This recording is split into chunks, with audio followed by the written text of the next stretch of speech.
Muy buenas tardes, una vez más estamos aquí con ustedes transmitiendo hoy en este jueves de estudio bíblico. Vamos a iniciar ahora en esta clase ya de Primera de Tesalonicenses. Bueno, la semana pasada fue Primera de Tesalonicenses y hoy vamos a estar en Segunda de Tesalonicenses, esa segunda carta enviada por el apóstol Pablo a esa iglesia establecida en Tesalónica. Es una carta de 3 capítulos nada más. Si usted lee Segunda de Tesalonicenses, se va a encontrar que lo va a leer en 8 minutos, así pausadamente.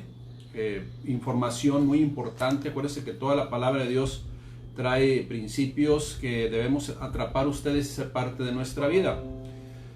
Panorama pues del Nuevo Testamento 2, estudio bíblico básico, y hoy estamos en esta clase número 5, Segunda de Tesalonicenses, escrita a finales del año 51, principios del año 52, se dice que unos 6 meses después de Primera de Tesalonicenses, y consta solamente de 3 capítulos. Ahora, si nosotros ponemos atención desde el principio, no hay duda que el apóstol Pablo es el amanuense, y está dirigida esta segunda carta a la iglesia establecida en Tesalónica. Esta segunda carta es una carta que exhorta a vivir una vida piadosa, a ser buen ejemplo en todas las áreas, a dar testimonio de gente trabajadora, y no solamente en la cuestión de dedicarnos a algo como trabajo, sino también en el trabajo en el Señor. Así es de que nos exhorta a ser responsables en todas las áreas de nuestra vida. Toca un punto también, al igual que la carta anterior, del regreso de Cristo por su amada iglesia. También hace énfasis en esto. Los siguientes versículos que vamos a leer precisamente confirman los temas que trata Segunda de Tesalonicenses. Por ejemplo, en el capítulo 1, versículo 6, dice lo siguiente: porque es justo delante de Dios pagar con tribulación a los que os atribulan. O sea, habla del justo juicio de Dios. Segunda de Tesalonicenses 1:7 dice: y a vosotros que sois atribulados, les va a dar reposo con nosotros cuando se manifieste el Señor Jesús desde el cielo con los ángeles en su poder. Segunda de Tesalonicenses 1:8: en llama de fuego para dar retribución a los que no conocieron de Dios ni obedecen al evangelio de nuestro Señor Jesucristo. En el versículo 9: los cuales sufrirán pena eterna, de eterna perdición, excluidos de la presencia del Señor y de la gloria de su poder. Y también en el versículo 10 del primer capítulo dice: cuando vengan aquel día para ser glorificado en sus santos y ser admirado en todos los que creyeron, por cuanto nuestro testimonio, dice, ha sido creído entre vosotros. Y en 2 de Tesalonicenses, en el capítulo 2, versículo 1, dice lo siguiente: pero con respecto a la venida de nuestro Señor Jesucristo y nuestra reunión con Él, os rogamos, hermanos. Y entonces viene 2 de Tesalonicenses 2.8, nos brincamos al 2.8. Y entonces se manifestará aquel inicuo a quien el Señor matará con el espíritu de su boca y destruirá con el resplandor de su venida. Esto es, estamos hablando del justo juicio de Dios en los últimos tiempos. Mucha gente, insistimos, menciona y critica: ¿y por qué si Dios existe, pues está toda la maldad que vemos aquí alrededor? ¿Cómo puede ser posible que Dios permita eso? Acuérdense que Dios es paciente. Una característica de nuestro Dios es que Dios es paciente, pero también dice que no dará por inocente al culpable. Y va a haber un tiempo en que va a aniquilar la maldad. Esa es la realidad. Lo que está esperando mucha gente, y que desafortunadamente por ese concepto de que piensan que Dios no hace nada, también se mantienen alejados de la vida de Dios, de la vida de Cristo. Pues para Dios también eso es maldad, y Dios castigará la maldad. Y eso es lo que hace énfasis en esta segunda carta a los tesalonicenses. Pablo, el apóstol Pablo, como un pastor, se había mantenido al tanto de los acontecimientos de la iglesia que fundó en un segundo viaje misionero, y estaba al pendiente de ella, recibiendo mensajeros, recibiendo correspondencia a través de sus mensajeros que en aquellos tiempos pues enviaba servidores, regresaban los servidores y traían noticias de lo que iba aconteciendo en la iglesia de Tesalónica en este caso. Ahora, ¿qué estaba aconteciendo en la iglesia de Tesalónica? Pues lo que le había llegado al apóstol Pablo es que había madurado y se había extendido la iglesia. Sin embargo, también por medio de la presión, por medio de la persecución, por medio de la crítica fuerte, también se había incrementado esta situación, pues, y aprovechado ciertas personas que no estaban instruidos en la palabra de Dios, pero les gustaba participar, me imagino, como siempre, pues habían proliferado las falsas doctrinas respecto a la segunda venida del Señor, y habían sido sembradas en la conducta de las personas, de los creyentes, y algunos se fueron por ahí con esa inclinación, o se inclinaron hacia ello, pues a vivir una vida desordenada. Fíjese, 3 puntos o propósitos específicos en donde el apóstol Pablo, vemos en esta carta que se interesa por su rebaño, escribe. Número 1, esta carta fue escrita por el apóstol Pablo a la iglesia tesalónica para consolar y alentar a los creyentes por causa de una nueva persecución, y necesitaban precisamente un incentivo espiritual para perseverar en medio de la batalla. Eso es lo que nos dice la palabra de Dios. ¿En dónde encontramos esto? En 2 Tesalonicenses 1:4 dice: tanto que nosotros mismos nos gloriamos de vosotros en las iglesias de Dios por vuestra paciencia y fe en todas vuestras persecuciones y tribulaciones que soportáis. Y siempre hay durante toda la historia personas que están firmes, personas que están fortalecidas, personas que han entendido y comprendido qué es la vida cristiana, y también va a haber personas débiles, totalmente vulnerables. Hay que preguntarnos de cuáles somos nosotros, de que nos mantenemos a pesar del mundo y a pesar del entorno y a pesar de nosotros mismos, o claudicamos fácilmente. Yo le invito a que no claudique, mejor fortalezcámonos en el Señor. El segundo punto por el cual envía el apóstol Pablo esta carta a la iglesia tesalónica, esta segunda carta, es para corregir una falsa enseñanza con respecto a que el regreso del Señor ya se había efectuado. La severa persecución había hecho pensar a algunos que la gran tribulación ya había empezado, pero no es nada comparable a lo que viene en los últimos tiempos. Según de Tesalonicenses 2:1 dice lo siguiente: pero con respecto a la venida de nuestro Señor Jesucristo y nuestra reunión con Él,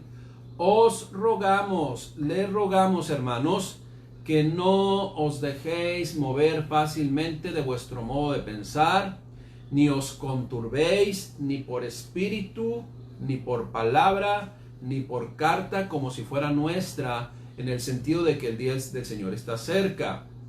Muchos habían dicho que ya había venido y que estaba la persecución. Otros dicen, pasado mañana viene el Señor. Así es de que a unos dijeron, ¿ya para qué trabajas? Era una de las filosofías que se estaban sembrando. Punto número 3, también escribió el apóstol Pablo esta carta para reprender y exhortar a algunos que estaban caminando desordenadamente, particularmente al rehusarse a trabajar. Eso es lo que también estamos comentando. Fíjese lo que dice al respecto, 2 Tesalonicenses 3:6. Pero les ordenamos, hermanos, en el nombre de nuestro Señor Jesucristo, que se aparten de todo hermano que ande desordenadamente y no según la enseñanza que recibís de nosotros. Esta frase no quiere decir que la abandones, no quiere decir que lo deseches, quiere decir que no te hagas con él en su misma forma de pensar. Versículo 7, porque vosotros mismos sabéis de qué manera debéis imitarnos, pues nosotros no anduvimos desordenadamente entre vosotros. Ahora, ¿qué desorden estaba refiriéndose el apóstol Pablo? Vamos a ver el versículo 8, dice, ni comimos de balde el pan de nadie, sino que trabajamos con afán y fatiga día y noche para no ser gravosos a ninguno de vosotros. Fíjese bien el versículo 9. No porque no tuviésemos derecho, sino por daros a nosotros mismos un ejemplo para que nos imitaseis. Porque también cuando estábamos con vosotros les ordenamos esto. Fíjese bien lo que dice. Si alguno no quiere trabajar, no trae ganas de trabajar y hace San Lunes, pues que tampoco coma. ¿Por qué lo dice el apóstol Pablo? Porque dice el versículo 11, porque oímos que algunos de entre vosotros andan desordenadamente, no trabajando en nada, sino entrometiéndose en lo ajeno. Ahorita vamos a hacer unos comentarios con respecto a estos 3 puntos por los cuales el apóstol Pablo escribió esta carta. Acuérdense, número 1, para consolar y alentar, pues del contexto de persecución. Número 2, para corregir las falsas enseñanzas. Y número 3, para reprender y exhortar a algunos que habían creído esas falsas enseñanzas. Eso es lo que dice la Escritura. Personajes que aparecen en esta carta.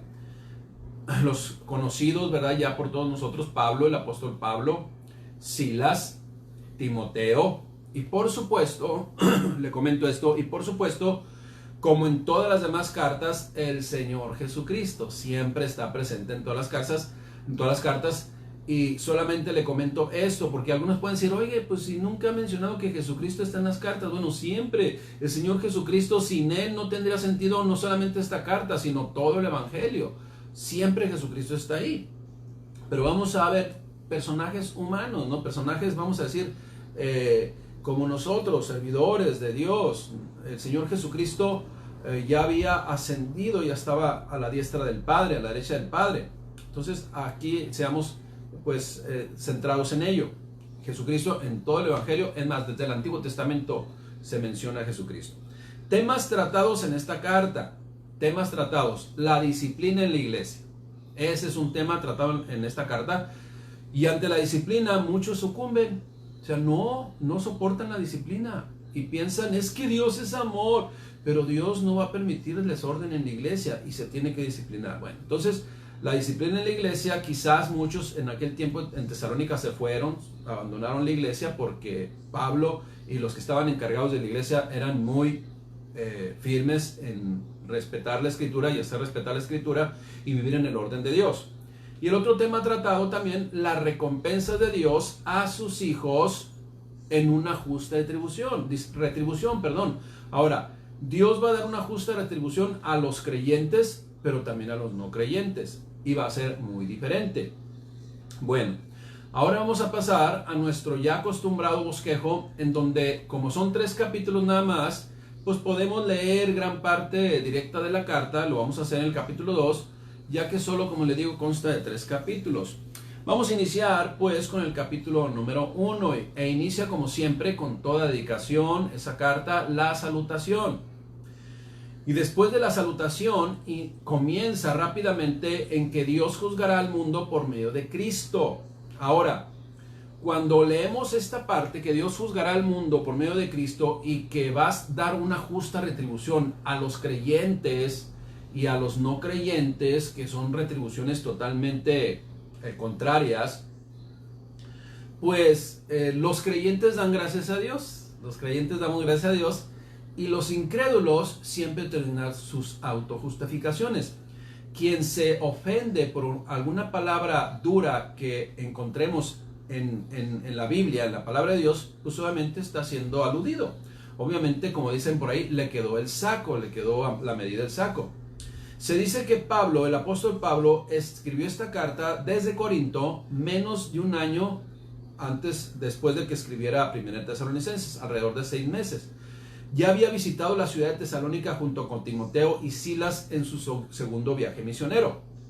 Como siempre, el apóstol Pablo estaba interesado en los creyentes y les envió estas cartas de consuelo, estas cartas para alentarlos, con temas que estas cartas también manejan temas escatológicos. ¿Qué es escatología? La doctrina de los últimos tiempos. Menciona, ¿verdad?, proféticamente eso. La iglesia en Tesalónica estaba dando buen testimonio, gracias a Dios, gloria a Dios, pero no todos. Como siempre, algunos dentro de la iglesia o tienen otras motivaciones, y como no se cumplen sus motivaciones, pues se desinflan, o su debilidad, su inmadurez los hace vulnerables ante las falsas doctrinas. Esa precisamente inmadurez, que son bebés espirituales, aunque algunos tengan más tiempo, pues son presas fáciles de las doctrinas que no son de Cristo, pero cree en todo, aunque no sea de Cristo. Por eso es importante conocer la Escritura. También nos habla en esta carta de la segunda venida de Cristo.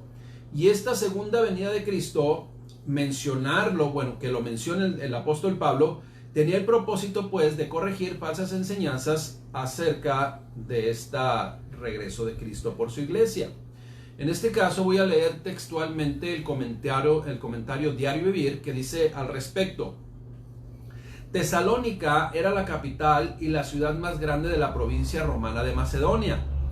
La carretera más importante que se extendía desde Roma hasta el oriente pasaba precisamente por Tesalónica. Ahora, no nos imaginemos un freeway, no nos imaginemos una avenida totalmente pavimentada, ¿no? Quizás era empedrada, quizás era terracería, pero ese era los recursos que se tenían en aquel tiempo. Reconocida pues Tesalónica como uno de los centros comerciales de mayor riqueza y de mayor desarrollo en el Imperio Romano. También Tesalónica era reconocida como una ciudad libre, se le permitió autogobernarse y fue exceptuada de gran parte de las restricciones impuestas por Roma en otras ciudades. Debido a este clima abierto o a esta modernidad del primer siglo, la ciudad, bueno, en ese momento del primer siglo, que acuérdense que siempre viene la modernidad hoy, pero viene más y más y más, y esto va quedando rezagado. Siempre hay más de modernidad. Desafortunadamente es para un desenfreno y una entrega a las pasiones desordenadas de todas las ciudades y de todo el mundo. Entonces, debido a este clima abierto, la ciudad tenía muchas religiones paganas y también tenía muchas influencias culturales que eran un desafío para la fe cristiana, porque había mucha influencia, pues había mucha presión con pensamientos filosóficos que no es limitativo a nuestro tiempo. Ahora, y siempre, le repito, y hasta nuestros días, como en aquellos tiempos y en cada siglo, la clave, escuche bien, la clave para sobrevivir a un contexto desordenado, a un contexto hostil, pagano, persecutor y crítico de las buenas normas morales establecidas por Dios y su iglesia, y en un contexto hasta religioso, ¿cómo se puede sobrevivir? ¿Cómo se puede mantener fortalecido ante estos embates del mundo en todos los aspectos? Porque por todos lados pueden estar tirando dardos. Pues simple y sencillamente la respuesta, la clave es perseverancia y fe. Entrega, pasión, consagración a Dios. Como le dije hace algunos momentos, a pesar del mundo, a pesar de sus filosofías y a pesar de nosotros mismos. Mire, cuando enfrentamos problemas, cuando enfrentamos adversidades, debemos permanecer en la fe madura. Ya hemos predicado de ese. Hay fe de los sentidos, hay fe de un bebé, pero Dios quiere transportarnos a una fe madura. Sabiendo cómo va a capacitarnos Dios para llegar a una fe madura, a creer en lo que no se ve, a la convicción de lo que no se ve. Pues con cada prueba que viene a su vida, con cada prueba que viene a mi vida, Dios nos va capacitando.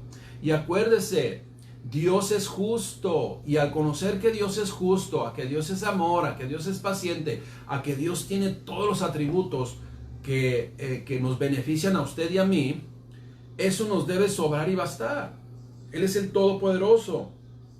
Él tiene su vida en nuestras manos. Él tiene nuestra vida en sus manos. Él tiene nuestra vida en sus manos. Sabiendo, fíjese, que jamás Él ha abandonado a su pueblo. Jamás. Usted y yo, en la propia palabra de Dios, precisamente nos comprueba eso, nos damos cuenta de ello. Jamás ha abandonado a su pueblo. Y hoy, en estos tiempos, jamás va a abandonar a su iglesia. Ahora, en el tiempo perfecto de Dios, su tiempo perfecto, vamos a decir, en el kairos de Dios, cumplirá todas las promesas que Él dejó por escritas, que aún algunas de ellas faltan, pero esa debe ser nuestra confianza. Ahora pregunto, ¿esa es su confianza? Porque esa es mi confianza, pero es importante que usted mida esto a la luz de su desarrollo como persona, de su crecimiento como persona, de como creyentes, si estamos o no estamos soportados verdaderamente en lo que Dios ha establecido. En este capítulo 1 mencionan frases que al mundo no le gusta escuchar. Al mundo no le gusta escuchar estas frases. De hecho, muchas de estas frases precisamente por eso los mantienen alejados de Dios. Y el enemigo dándole like. ¿Por qué? Porque eso es lo que quiere el enemigo, engañar, ¿no?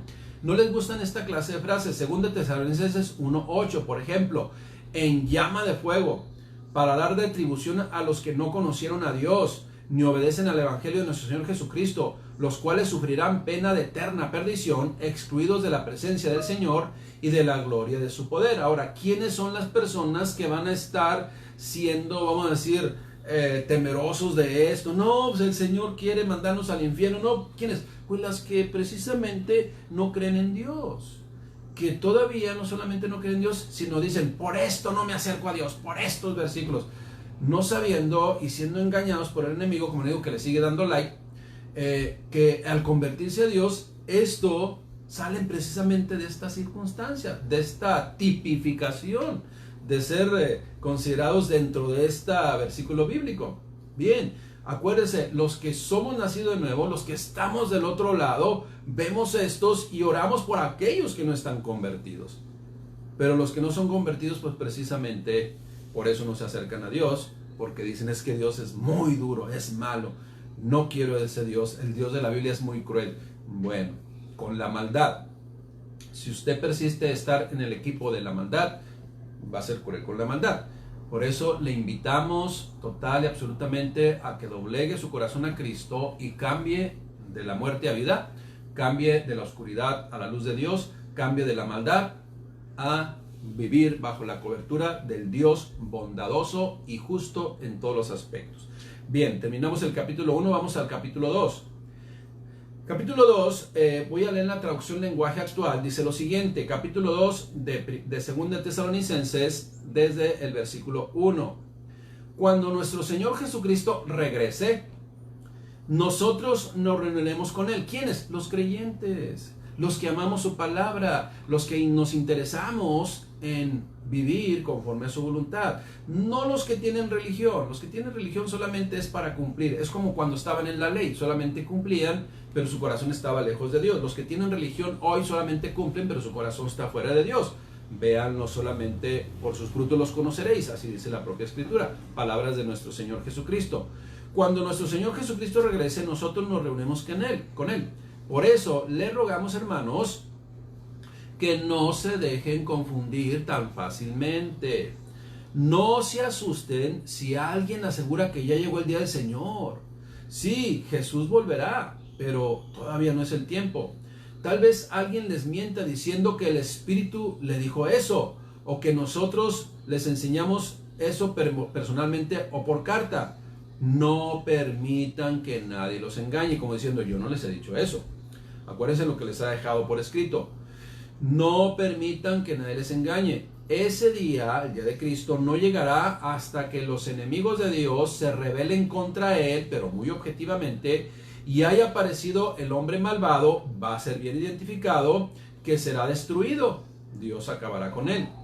Versículo 4. Ese hombre está en contra de Dios y de todo lo que está dedicado a Dios. O sea, cualquier persona, mire, pero esta persona que va a estar en contra de Dios y que se va a levantar, que de acuerdo a lo que dice la Escritura va a ser un líder mundial, ¿sí? Un solo líder mundial, va a parecer que es de Dios, pero quienes conocemos la palabra de Dios, quienes conocemos la Escritura, fácilmente lo vamos a identificar. Pero la gente que no conoce la Escritura se va a ir, como dicen por ahí, con la finta, va a ser engañado total y absolutamente, y no van a saber que no está acorde con lo que Dios ha establecido. Bueno, este hombre está en contra de Dios y todo lo que está dedicado a Dios.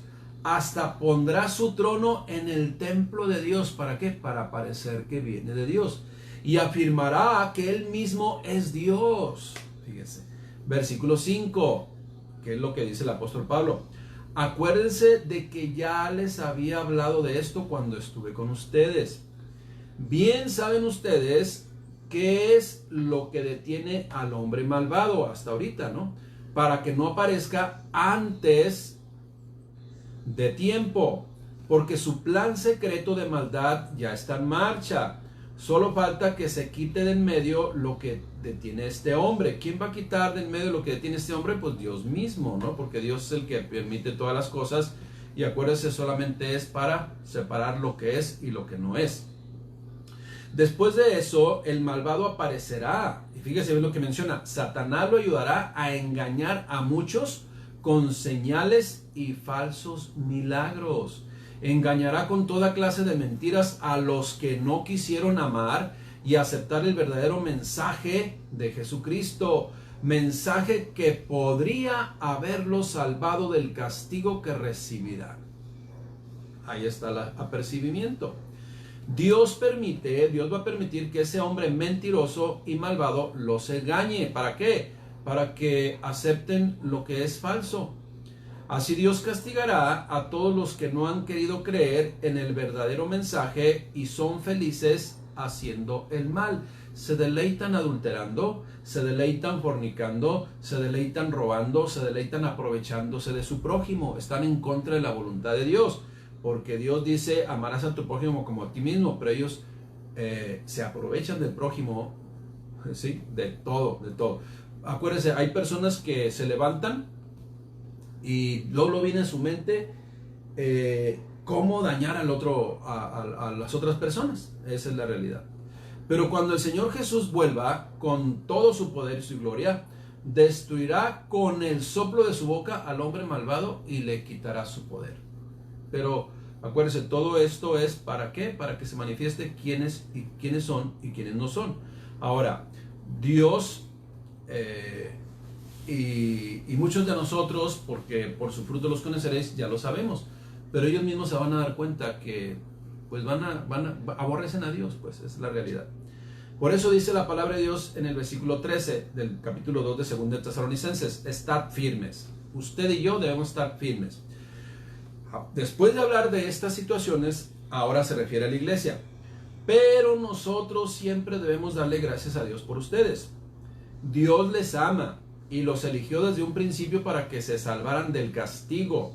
Los eligió por medio del Espíritu que los separó para Él y porque ustedes aceptaron la buena noticia.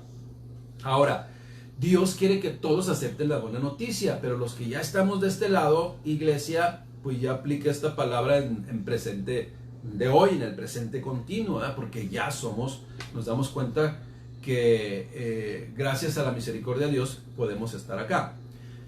Dios los llamó por medio de la buena noticia que les anunciamos, para que participen del poder y de la gloria de nuestro Señor Jesucristo. Por eso, hermanos míos, sigan confiando en Dios y no se olviden de las enseñanzas que personalmente o por carta les hemos dado. Ahora, estas cartas llegaron a través de un mensajero fidedigno, porque pudieron haber llegado cartas falsas. Miren, también la manda el apóstol Pablo. Por eso dice el apóstol Pablo: si yo les predico, ¿sí?, o un ángel viene y se les presenta y predica algo diferente de lo que les he enseñado, sea anatema. Por eso les advierte, ¿no?, que si alguien viene y dice, este es del apóstol Pablo, oye, pero es muy diferente a las cartas que nos he enviado antes, bueno, pues deséchala. Ya rápidamente sabes que no viene de parte de Dios, porque no viene del servidor de Dios llamado Pablo. También Dios nuestro Padre es bueno y por eso nos ha amado y nos ha dado el consuelo eterno y la seguridad de que seremos salvos. A Él y a nuestro Señor Jesucristo les pido que les den ánimo y fuerzas para que siempre digan y hagan lo bueno. ¿Quién es el que nos puede fortalecer? ¿Quién es el que nos puede mantener en dirección correcta? Dios. Y nosotros, ¿qué nos toca? ¿Qué nos compete? Obedecer, atender su instrucción. El capítulo 3 es un capítulo que exhorta a la oración. Fíjese, es importante la oración para estar fortalecidos. Mire bien, fíjese bien lo que le voy a decir. La defensa principal contra la incredulidad, la defensa principal contra el aletargamiento, la defensa principal contra la debilidad, la inmadurez, es la oración. Fíjese bien, es la oración. Ahora le digo, pero no en sí la oración, porque muchos confunden esto. Acuérdese, muchos dicen, la oración tiene poder. Bueno, en sí la oración no tiene ningún poder. El que tiene poder es al que oramos usted y yo. Dios, la oración es para Dios. Si esa oración no está fundamentada ni está dirigida a Dios, pues no va a tener ningún poder, sino solamente palabras dichas al viento. En ese sentido, ¿verdad? Esa oración que si es comunión con Dios verdadera y genuina, que se hace por medio de orar a Dios, de platicar con Dios, entonces eso va a ser la defensa principal contra la incredulidad, contra el aletargamiento, contra la debilidad, contra la inmadurez, contra la falta de fortaleza, que de repente muchos dicen, ay, es que las pruebas ya me traen, ahora sí que cuando no me tumban, cuando no me llueve, me truena, ¿no? Entonces, si usted y yo tenemos una comunión con Dios verdadera y genuina, el estar ante la presencia de Dios forzosamente nos va a dar confianza, forzosamente nos va a traer fortaleza, forzosamente nos va a traer seguridad, forzosamente va a ser lo que Dios espera en nosotros. Esa es la realidad. Pero la oración no repetitiva, no como rezos repetitivos que ni siquiera saben lo que están diciendo. No, eso es solamente religiosidad. No, la oración, eso que tú tienes en el corazón y que lo externas ante Dios Padre en oración. La oración no tiene poder, el que tiene poder es aquel al cual oramos.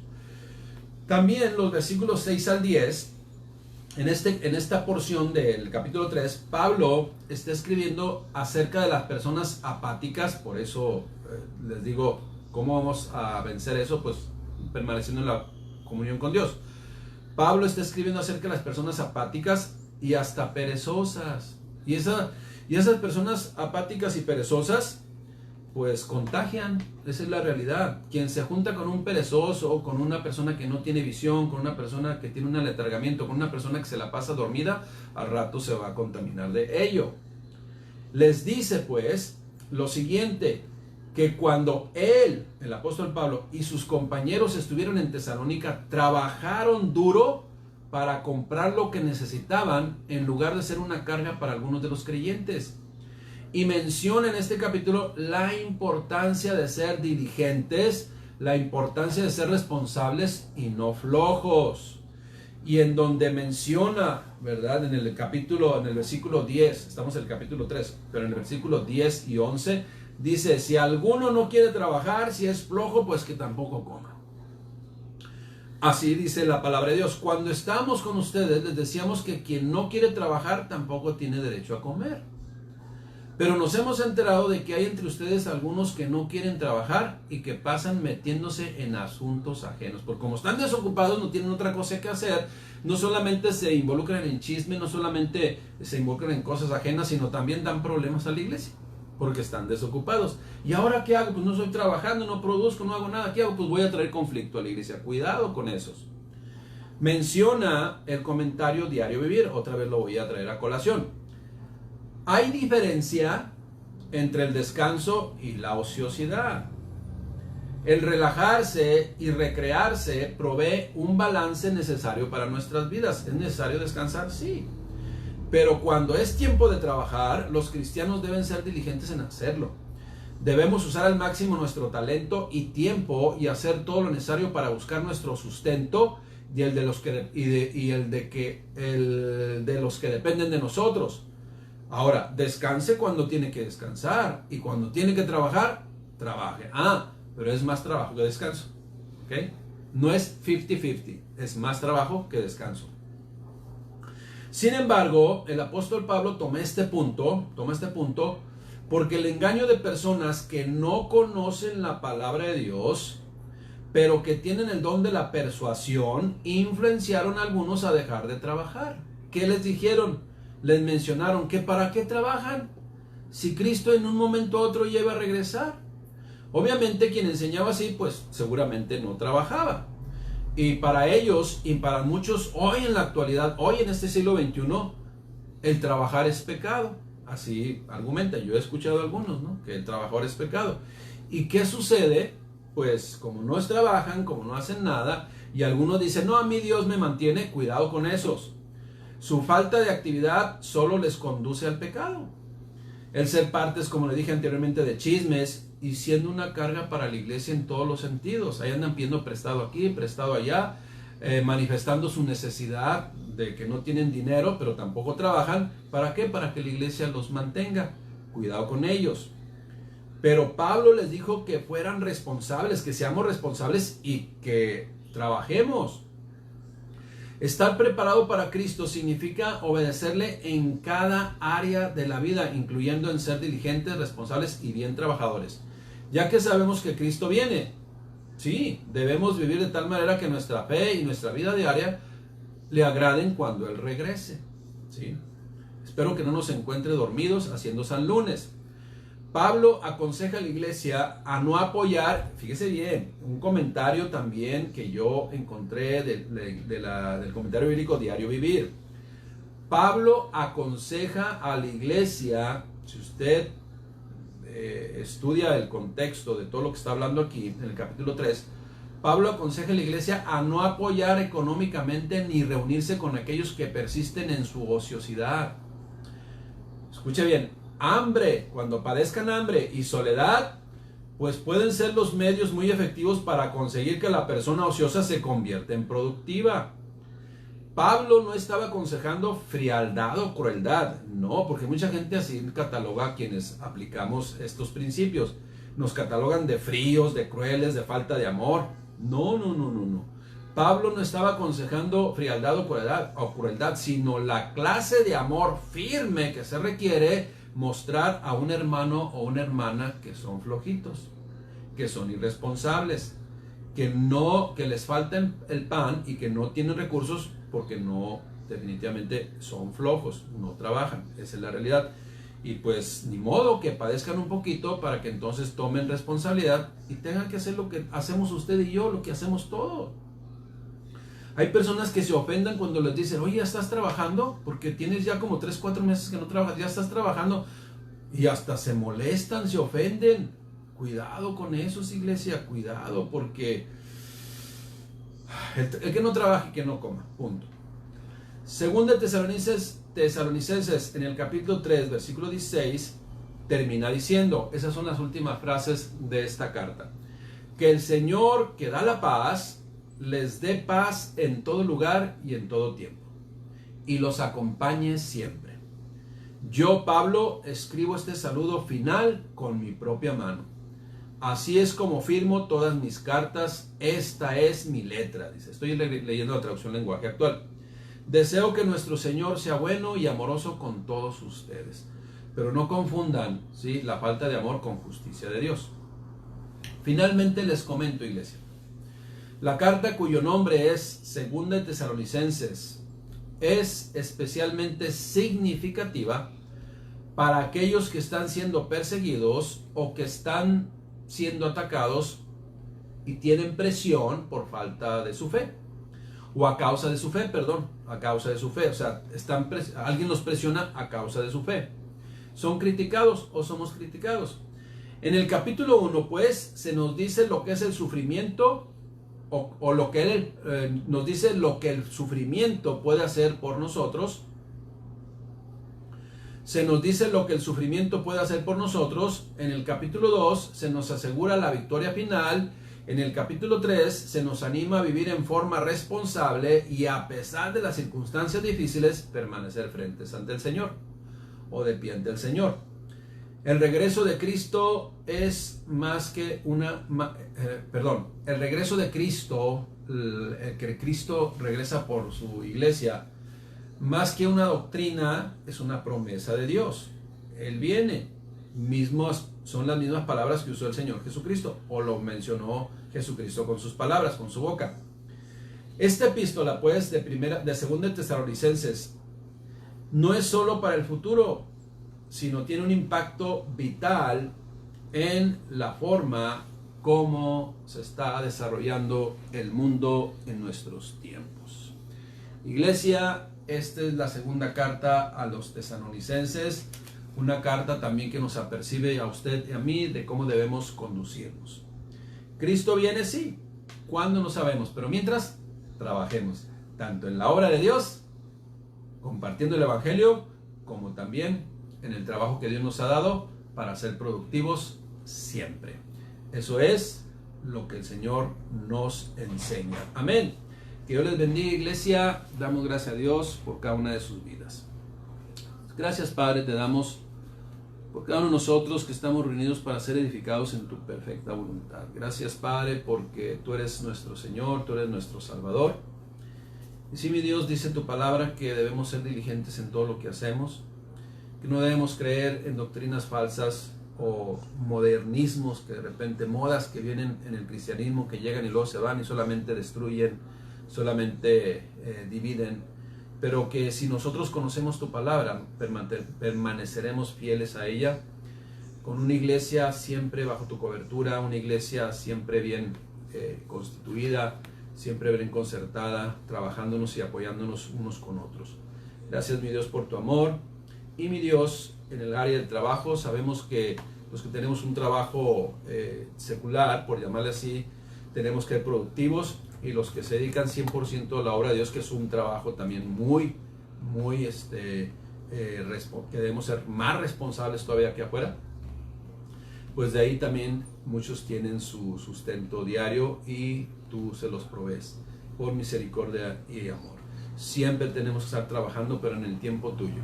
Siempre en el tiempo tuyo. Si alguien es llamado al ministerio, va a ser en el tiempo tuyo y no andar buscando trabajo, ¿sí? Y estar interesados en recibir un sueldo que no es el tiempo ni tampoco es lo que tú has determinado hacer para ese momento. Padre, lo único que deseamos, Padre, es vivir siempre en tu voluntad y siempre esperando en todo tiempo y en todo momento tu dirección. En el nombre de Cristo Jesús te damos gracias, bendito. Amén. Que Dios les bendiga, iglesia, que Dios les bendiga. Un abrazo.